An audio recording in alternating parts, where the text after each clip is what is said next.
great. What a legend. So if anybody doesn't know me, I wrote 2 books about the care sector. I wrote a book called Damaged and a book called The State of It. But Yeah. I've only got 5 minutes, so I've got to say this. Look, so I was born into a world of love. I had a mom and dad. We had a normal life. And then when I was 11 years old, my dad died. He died of chickenpox, a really weird thing to die of. But he got shingles and he died, and overnight my loving family became dysfunctional. And Lem Sisse says a thing, Lem Sisse says, everything dysfunctional starts in a functional setting. And I found myself in a children's home at 11 years old with nothing. All my family just dispersed, I had nothing. But it wasn't just any normal children's home, it was a very dangerous children's home. But I'm not going to go into that, I've got 5 minutes, so.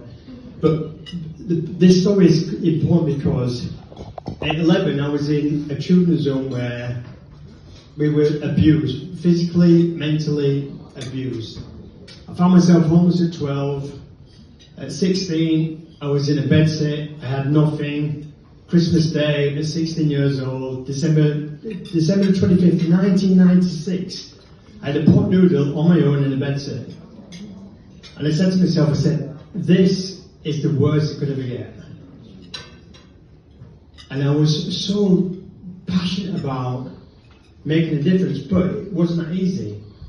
So I've only got 5 minutes, so 30 years later, I had a really traumatic turmoil, 2030s, mental health, addiction, alcohol. I was homeless twice. I was homeless at 17, I was homeless at 23. But then when I was 30, I was managing a bar in London, and this woman walked in. She was beautiful, stunning woman. And all my mates were saying to me, she's too good for you.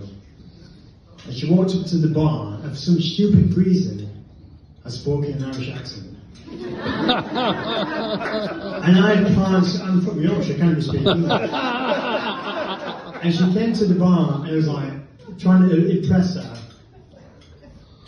And then at the end of the night, she came for about 4 or 5 drinks, and by the 5th drink, I'd gone back to the Yorkshire accent. And I apologised. I said, I apologise, I'm not from Ireland. I'm from Halifax, West Yorkshire. No shit, Anyhow, I met her, and I thought, you know what? All my life in care, everyone I've ever loved has died and left me, so I'm not going to lie to you. I'm going to tell you the truth. I met her in a bar in Soho in London. And I just went, blah, I'm damaged, I'm horrible, I've got nobody, I'm a kid from care. And she did this. She went, that's your problem, that's your trauma. And she said to me, do you know what you need to do? Every bad workman blames his tools for doing a bad job. She said, your tools is your trauma, your past. Go back into the care sector and make a difference. And that was it, bang, the eureka moment.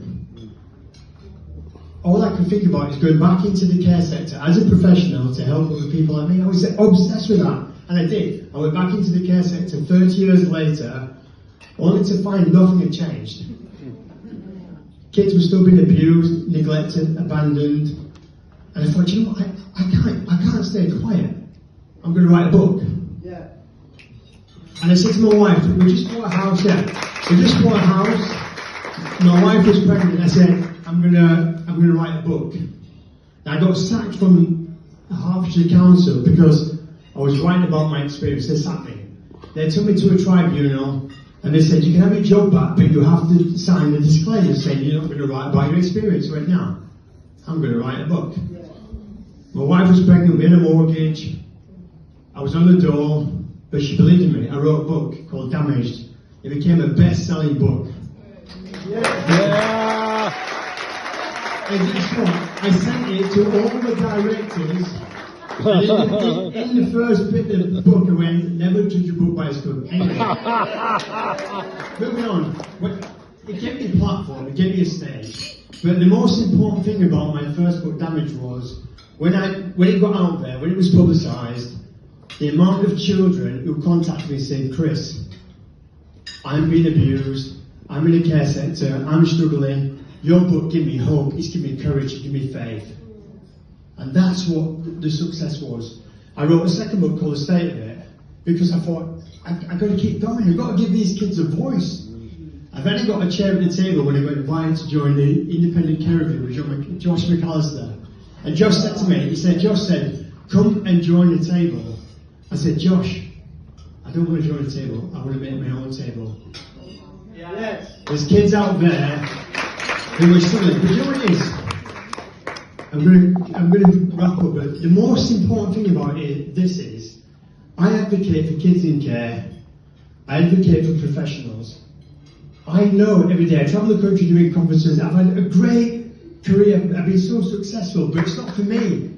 It's for the kids who are committing suicide, it's for the kids who are just being homeless. 50% of everyone in jail right now in our country has come from the care sector. 28% of everyone homeless has come from the care sector. But my fight now with government and lobbying it, I've got to stop for 1 second. Camden made care experience a protected characteristic. Yeah. Thanks to this great guy there, Mark, as well. Listen. I'm in a great position. I'm independent. I can go on TV, I can go on radio, I can call it out. No one's going to sack me. No one's going to say to me, Chris, you can't say this, you can't say that. Until the day I die, I will advocate for these kids, and I will advocate for foster carers, key workers, support workers, because you guys are the success. You guys are the ones who are keeping this alive. If it wasn't for the foster carers and all the support workers in our system, our children would be gone, vanished. And then that's not fair. I will never ever give up. I'll never give up. I'm in a great position right now to lobby Parliament and say, foster carers, everyone who works in our children's